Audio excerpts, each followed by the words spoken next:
She missed her flight, and for a moment, everything unraveled. Frustration pressed against her ribs, exhaustion, disappointment, the ache of plans dissolving. She sat in the hollow quiet of an airport cafe, staring out at the unmoving sky, believing this delay meant nothing at all. But then, a stranger sat beside her, not remarkable at first glance until she noticed the book in his hands, the same rare title she carried hidden in her bag, the one her grandmother had given her days before she passed. They spoke. He listened.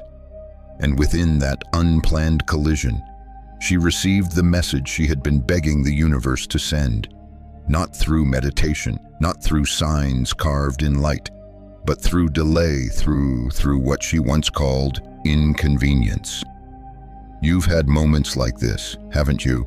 The impossible timing, the eerie repetition, the feeling that life just brushed your shoulder to say, "I see you," and yet you talk yourself out of it. You call it luck, or coincidence, or imagination, because to believe otherwise would mean that reality is not random, that something intelligent is listening, that your life might, in fact, be a dialogue. But here's the paradox: the moment you start believing in synchronicity, you see it everywhere. The moment you dismiss it, it fades. Why? Because synchronicity isn't an external event. It's a mirror, a reflection of your frequency interacting with the living field that holds everything together. The logical mind insists life is a chain of cause and effect, predictable, measurable, explainable. But the deeper field tells a wilder story, that time and space are fluid, that meaning is not placed on events, but grows between them. What you call coincidence may actually be coherence, a signal between your inner state and the fabric of the universe. Think of it this way: consciousness itself is a node in a vast network, sending and receiving information at the speed of intention. Each thought, emotion, and heartbeat sends a ripple through that invisible sea, and the echo returns in symbols, in numbers, in strangers, in moments that feel too precise to be random. The universe, my friend, is always whispering. You've just forgotten how to listen. You might still be thinking about that moment, the missed flight, the whisper through coincidence. Hold that feeling, because beneath it lies a larger question. Why do we rush to explain miracles away? Why do we label the impossible as luck just to keep the world predictable? Maybe it's because true meaning feels dangerous. If synchronicity is real, then control is an illusion. Logic trembles, the ego loses its grip. So we defend ourselves with probability and statistics, hoping to stay safe in a universe we pretend not to feel. But consider this: what if randomness is not chaos at all? What if what we call chance is simply the visible tip of an unseen rhythm, pulsing just beyond perception? The quantum world hints at it. Patterns emerge where no pattern should exist. Particles separated by miles still echo each other's movements, as if they remember a hidden harmony. That's not myth. That's data whispering poetry. We call it coincidence only because we don't see the entire equation. The mind measures lines, but the field moves in circles, loops of resonance linking thought and matter, emotion and event.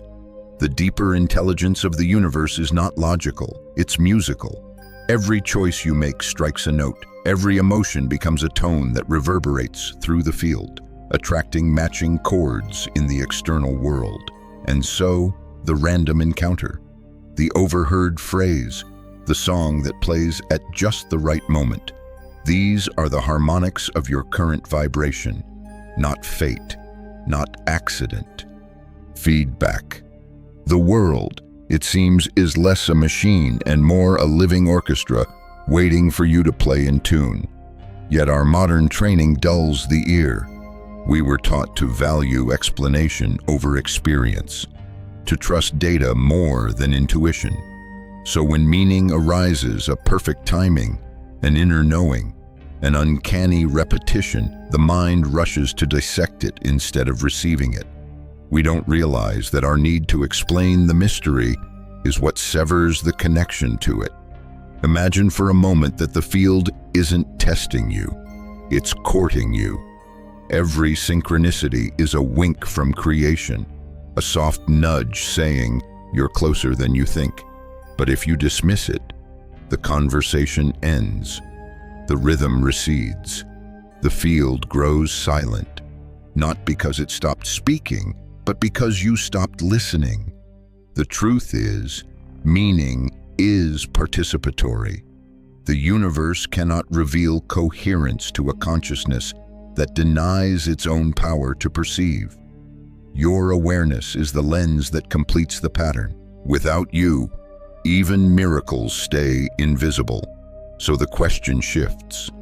The next time life arranges a coincidence too perfect to ignore, will you analyze it or answer it? Because the field waits for your response. And that response, that split second of recognition, might be the moment rhythm breaks through the mask of randomness and teaches you how to dance with time itself. The moment you glimpse that hidden rhythm, something inside you stirs a sense that connection runs deeper than logic admits. From here, we cross the line between belief and biology, because to understand synchronicity, you have to see how science, too, begins to whisper the same story. Quantum physics doesn't behave the way Newton's tidy equations promised. Particles don't sit still waiting to be observed. They exist as clouds of probability, overlapping possibilities that collapse only when attention arrives. Observation changes reality. That's not mysticism, that's experiment. The act of awareness itself reorganizes matter. Now imagine consciousness not as an accidental byproduct of the brain, but as a field, subtle, vast, humming beneath everything. You're not a separate observer peering into the world. You're part of the circuitry that shapes it. Every thought emits a signature, every emotion a frequency. Together they form a kind of broadcast, a vibration that the quantum sea detects and reflects. This is what some call entanglement of the humankind. Just as two particles once linked can mirror each other's behavior across distance, so too can mind and matter remain in dialogue. You think it's coincidence that your thoughts about a friend precede their unexpected message, or that grief summons a song you haven't heard in years. Yet suddenly it plays. These are threads tugged across dimensions by resonance. Carl Jung once described the psyche and the physical world as two faces of the same coin, different expressions of a unified field. He couldn't have known how quantum theory would later echo his intuition that meaning and matter might share a common root. But his language hinted at what physics now begins to illustrate. Coherence itself is communication. When your inner world is fragmented, the field mirrors disorder. When your energy stabilizes, coherence amplifies. It's as if the universe tunes itself to your emotional frequency and plays it back in physical form. The more aligned you are, not positive, not perfect, but present, the clearer the feedback becomes. And this feedback is not metaphorical. Studies of heart-brain coherence reveal that your electromagnetic field expands when gratitude or calm is felt. It literally radiates information measurable beyond the body. What if the field around you is reading that signal, folding it into the probabilities of reality? Science can't yet map this entirely, but experience can. You've felt it those days when everything flows, when events line up like dominoes of grace, when intuition precedes outcome. That's coherence in motion. A dialogue between the mind's intention and the field's intelligence. So perhaps the real frontier isn't out there among the stars, but inside the tuning instrument of your own nervous system. The field listens through you, and each moment of alignment, each breath, each feeling of resonance is an instruction written into the quantum code. Meaning isn't something you find, it's something you broadcast. And the universe replies in kind. You can sense it now, that subtle hum behind everything. The field, alive and listening. And this brings us to something extraordinary. The universe doesn't simply observe you, it responds to you. Every thought, every emotion, every quiet assumption sends a pulse through that living web. And the web replies not through words, but through arrangement, a delay, a chance meeting, a number repeating in plain sight. These aren't decorations on the surface of life. They're responses in a feedback loop between your consciousness and the cosmos. The field mirrors, measures, and adjusts, matching vibration for vibration like a cosmic call and response. But most people miss it because they're trained to trust noise over nuance. The mind wants loud, linear answers, proof, data, immediate logic. The field, however, speaks in rhythm symbols, timing, tone. To hear it, you must slow the internal static until the pattern emerges underneath. Imagine the universe as a vast sea of mirrors. Every wave you send through thought, emotion, or action ripples outward and touches another. The reflection that returns isn't random. It's precision-tuned to the frequency of the wave you released. Synchronicity, then, isn't fortune-telling, it's feedback. It's how the field says, "Yes, I heard you. Keep going." And this feedback obeys one sacred law: coherence attracts coherence. When your inner state stabilizes, when thought, emotion, and energy sing the same note, the external world begins to echo that harmony back. The signs multiply, not because the universe suddenly noticed you, but because you've entered a bandwidth where its signals can finally be received. This is what mystics call listening to the heart, and what physicists might call resonance alignment. Different languages for the same intimacy. You don't chase signs. You create conditions for clarity. You don't command the field. You converse with it. Yet it's not always comfortable. Sometimes the field answers with interruption, a delay that feels unfair, a door that won't open, a path that collapses overnight. But if you listen closely, even those disruptions are instructions. The universe isn't punishing you, it's recalibrating you. It bends probabilities so your energy meets its next octave of coherence. We think of fate as fixed, but maybe it's fluid, like music modulating from one key to another. Synchronicity is that modulation point the moment the melody changes, urging you to follow. The signal doesn't speak in language, it speaks in symmetry. Patterns repeat until you feel them, not think them. So the task is not to decode every symbol with the mind, but to let your body recognize the resonance. When your chest tightens, when your breath deepens, when something inside whispers, "This matters," that's the field touching the tuning fork of your awareness. Reality, it turns out, is not passive scenery. It's a responsive canvas painting itself in dialogue with your state of being. The more coherent the sender, the clearer the art. And then there are the silences, those stretches, when the signs go quiet, when everything feels static, when the world that once felt enchanted turns dull again. You might think the universe has forgotten you, but what if that stillness is not absence, but recalibration? When you can't hear the signal, it isn't because it stopped transmitting, it's because your inner receiver is full of noise. Fear, worry, doubt, they scramble the frequency. They narrow the aperture of perception until even the most brilliant patterns slip unseen through the cracks of awareness. Think of your consciousness as a radio. When you're tuned to the wrong station, all you hear is static. The song still plays, but not for you. Shift the dial, and there it is, clear as light. Synchronicity operates by the same principle. The field never ceases to communicate. It's your readiness that determines what gets through. Low-frequency states like guilt, shame, or anxiety constrict the heart's electromagnetic field. The nervous system enters protection mode, energy withdraws, coherence collapses, and the intuitive antenna goes dark. It's not punishment, it's physics. You can't perceive harmony while broadcasting distortion. But something beautiful happens the moment you soften. Gratitude expands the field again. Awe reorganizes the signal. Love, not the sentimental kind, but the grounded frequency of presence, restores coherence faster than any mantra. When you breathe with intention, the noise thins, and suddenly the world brightens. Colors feel sharper, words from strangers land deeper.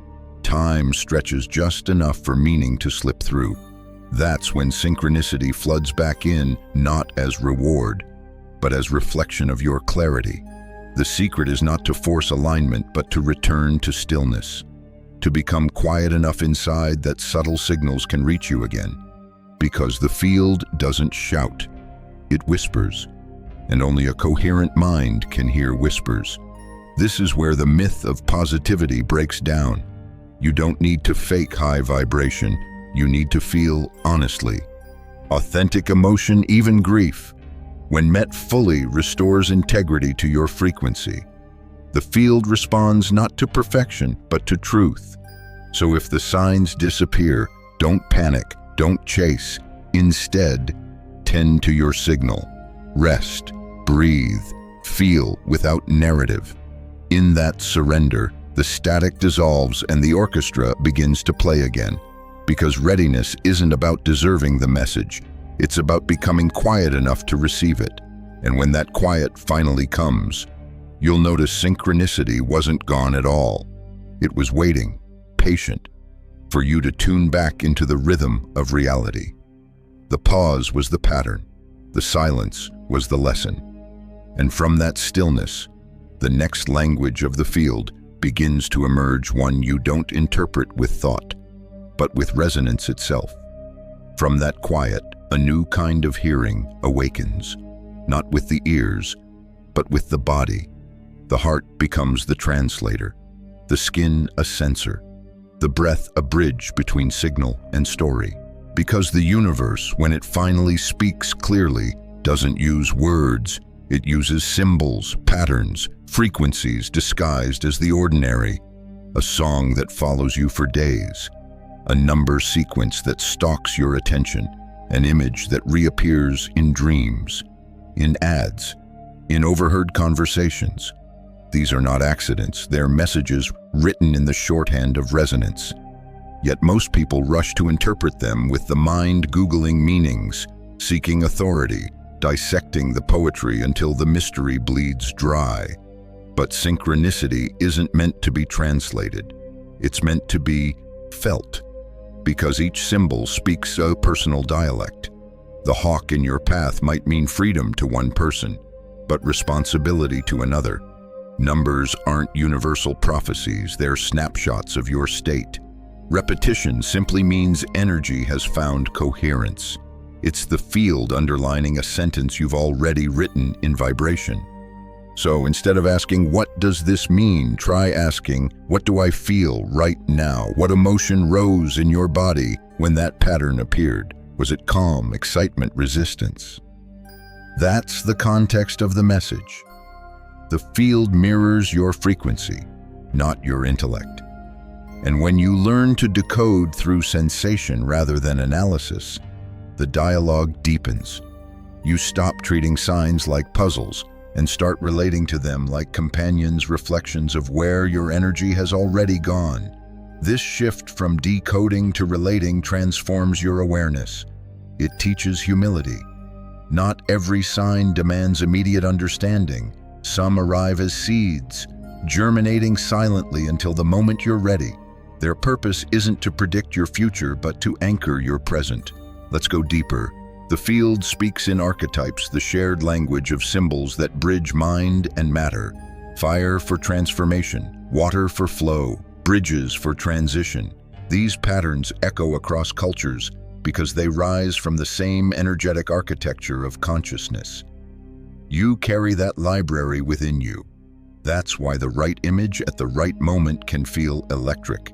It's your own inner lexicon lighting up in recognition. And here's the paradox: the more you trust this inner guidance, the more literal the signs become. The universe meets you halfway.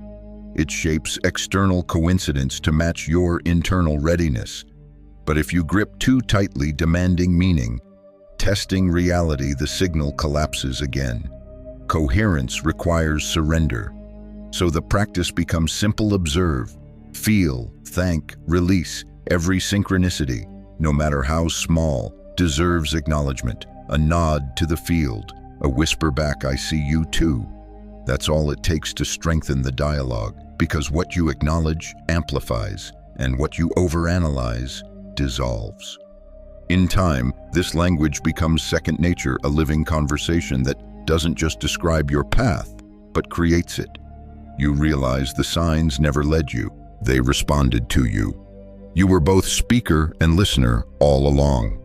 And when that awareness roots, the boundary between inner and outer softens. The world stops being a stage and becomes a mirror, reflecting, refracting, and reshaping itself around the tone you hold inside. But not all signs arrive wrapped in light. Some come dressed as endings: a door closing, a job dissolving, a love unraveling, a delay that tears through your plans. And in those moments, synchronicity feels cruel. You think, how could the same universe that guides me also take from me? Yet what if that collapse isn't punishment, but precision? A redirection encoded so deeply in your field that it can only reveal itself through disruption. Every system, biological, emotional, even quantum, must occasionally break coherence to find a higher one. Just as an atom releases energy before reorganizing into a new state, your life sometimes unravels before it upgrades. The breakdown is the recalibration. So when the field intervenes, it may look like chaos. The plan fails. The flight is missed. The door slams shut. But beneath that noise, probability bends on your behalf. The universe reroutes your trajectory toward alignment your mind couldn't imagine. The pain of loss becomes the opening of signal. The difference lies in perception. From the surface, it's tragedy. From the field's perspective, it's resonance correction, a precise adjustment between your vibration and the path that truly fits it. Think of your life as a radio broadcast. When your energy drifts off frequency, static accumulates, relationships that drain, work that misfires, opportunities that slip. The field doesn't judge this. It compensates. It sends interruptions not to punish, but to restore clarity. That's why certain patterns repeat, not because you're cursed, but because the universe keeps echoing the same lesson until you harmonize with it. The moment you integrate the frequency behind the contrast, the pattern dissolves. Lesson learned, field cleared, coherence restored. But integration requires courage to pause instead of panic, to ask not why me, but what vibration in me is being tuned. That single question transforms the pain into partnership. Sometimes, what you call rejection is actually protection from timelines that no longer match your evolution. The field won't let you stabilize in a frequency that's shrinking your signal. It loves you too much for that. And here's the miracle: once you accept that every disruption hides design, your nervous system relaxes, resistance dissolves. The next path reveals itself effortlessly, often through the very coincidences you used to dismiss. The delay becomes destiny. The silence becomes instruction. Synchronicity doesn't always speak in softness. Sometimes it rearranges your life with surgical precision. But every collapse carries coherence on the other side. So when the world shakes, breathe. Remember, resonance never destroys. It reorganizes. What's falling apart is only the version of you that can't hold the next frequency. Let the pieces scatter where they must. The field knows the pattern better than your plans ever could. And when it rebuilds, you'll recognize the new rhythm stronger, clearer, unmistakably yours. because even the breakdowns are coded with guidance. Even contrast is communication. And now, after the breakdowns, come the mirrors.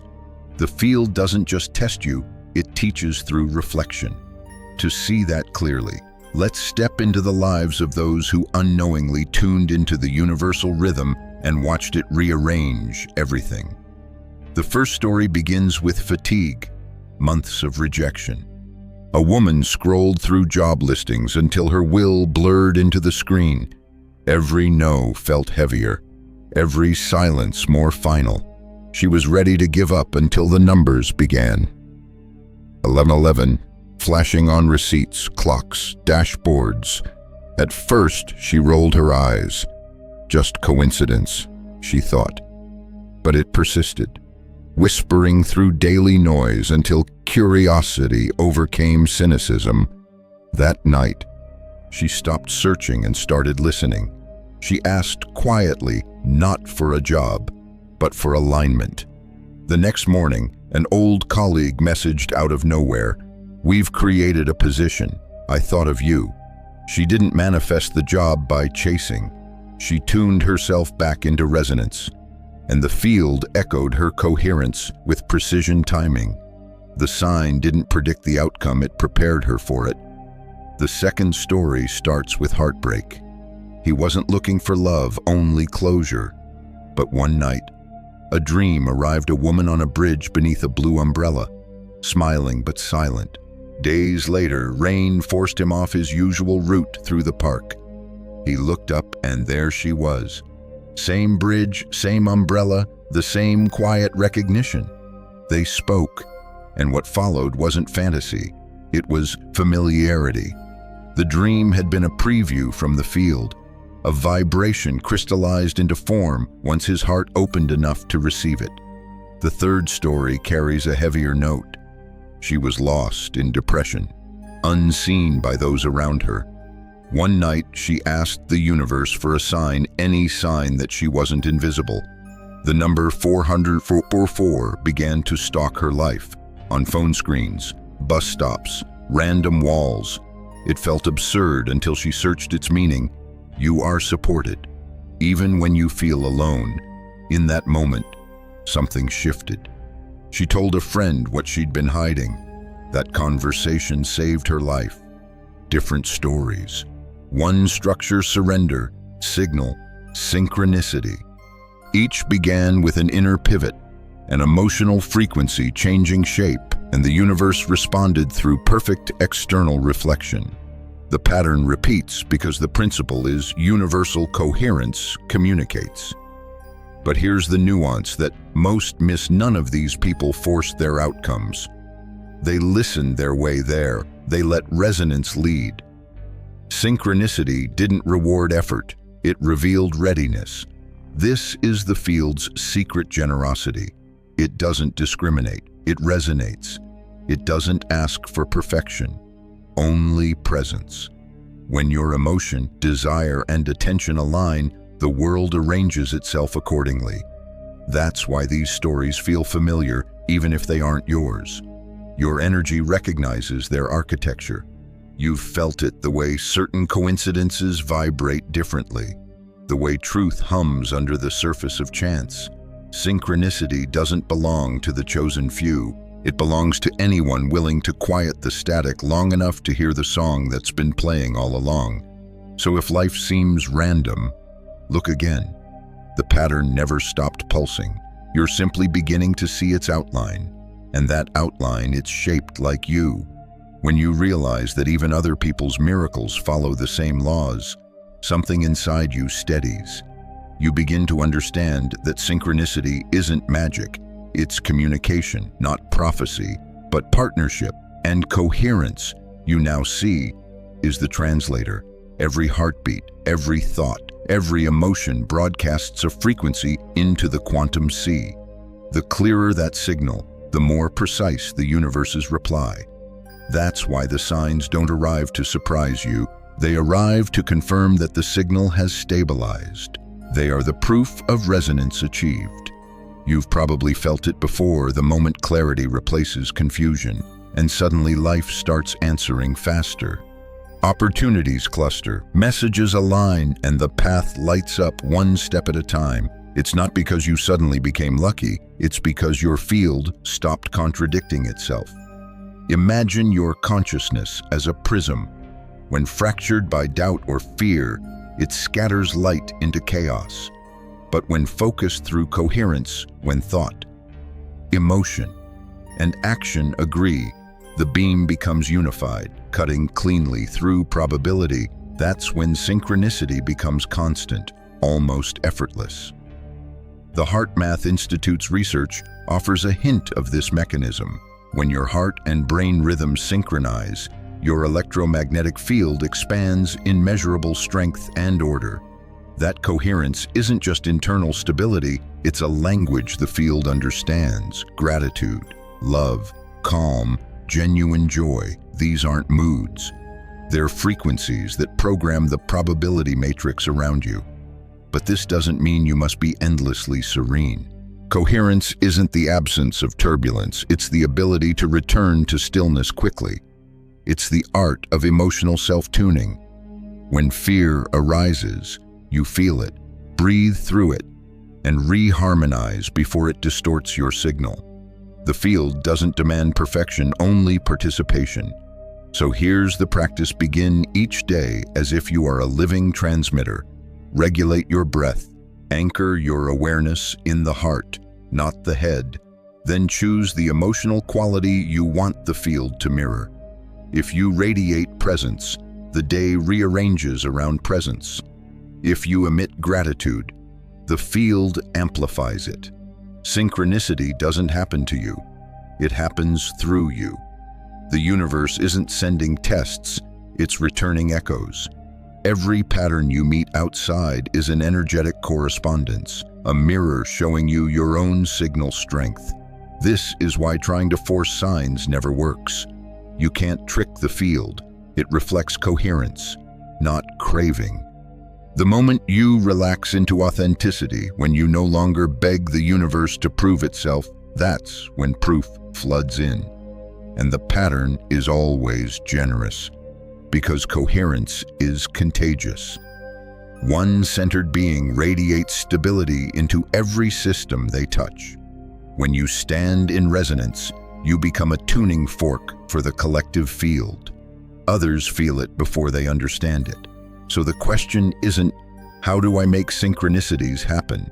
The question is, how do I maintain inner harmony long enough for the field to reply? Because it always will. Reality doesn't need convincing, it needs coherence. And when your coherence holds, when your signal is clear and your presence steady, life stops feeling like a puzzle and starts unfolding like music. The melody has always been there. You were simply learning to keep time with it. And once you hear that music, once you realize reality itself is a duet between your energy and the field, you can never quite return to silence. Everything becomes part of the dialogue, the way light falls through morning air, the stranger's sentence that lands in your chest, the pause between breaths that hums with unseen meaning. You are no longer waiting for signs, you are living inside them. This is what it means to live in ongoing conversation with the universe. You begin to notice how each moment contains instruction.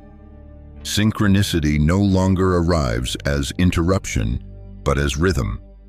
Life becomes responsive art, a canvas painting itself according to the tone you hold within. When you trust this dialogue, control fades. You stop demanding outcomes and start listening for invitations. The field speaks through the texture of experience, ease when you're aligned, resistance when you're not. Both are guidance. The mind wants clarity, the field offers conversation. So you practice staying attuned. You regulate your nervous system, because a calm body hears more than a chaotic one. You practice awareness without obsession, curiosity without control. You treat coincidence not as evidence of destiny, but as feedback information from an intelligence that reads frequency, not language. Every choice becomes a micro-transmission. A thought of gratitude expands the wave. A moment of fear contracts it. But contraction isn't failure. It's the universe handing you a tuning fork, saying, "Adjust here." The dance continues. In this way, manifestation stops being an act of will and becomes an act of coherence. You don't chase timelines, you inhabit them. You don't beg for signs, you notice them arising naturally, like constellations forming from the stars you've already lit within. And then something remarkable happens. The boundary between me and universe dissolves. You begin to sense that the signs were never separate transmissions. They were your own consciousness reflecting itself back through the geometry of time. The message and the messenger have always been one. That's the secret hidden inside every coincidence. The universe isn't sending you signals about your life. It's showing you your own vibration, sculpted into event and circumstance. Synchronicity is self-recognition disguised as external order. So you start to live differently. You slow down. You breathe before deciding. You let awareness become your compass. Each alignment, each ripple of resonance becomes another step deeper into the field's living architecture. You're not performing spirituality, you're remembering participation. And from here, the ordinary transforms. Coffee steam becomes a sermon. A traffic jam becomes an oracle of patience. Every delay, every encounter, every breath is the field speaking in fluent coherence. In this state, faith is no longer blind belief. It's sensory participation in a universe that responds to your tone with exquisite precision. Because in the end, synchronicity is not proof that the universe is magical, it's evidence that you are. The music softens now. The rhythm you've been following, those coincidences, those whispers, those living mirrors begins to fade into something quieter, something closer. The field no longer feels distant. It feels intimate, like breath against glass. You've walked through randomness and found rhythm. You've seen how chaos hides choreography, how silence carries guidance. And now, as the echoes settle, there's one truth left to hold. The sign was never outside you. It was always your, all this time. The universe wasn't testing or teasing. It was translating your frequency into form. Every repeated number, every delay, every chance encounter, these were reflections of your own coherence learning to see itself. The field doesn't speak in sentences, it speaks in symmetry. And you, in learning to listen, became fluent in the language of alignment. So what happens now? You live it. You breathe it. You walk through your days as a participant in a living feedback loop, a conscious collaborator in the ongoing creation of reality. This is the shift from seeking to sensing. You no longer chase signs for reassurance. You notice them as confirmations that your awareness is awake. You move slower, not from hesitation, but from reverence. You begin to trust the timing, not because you've surrendered to fate, but because you've remembered your role in shaping it.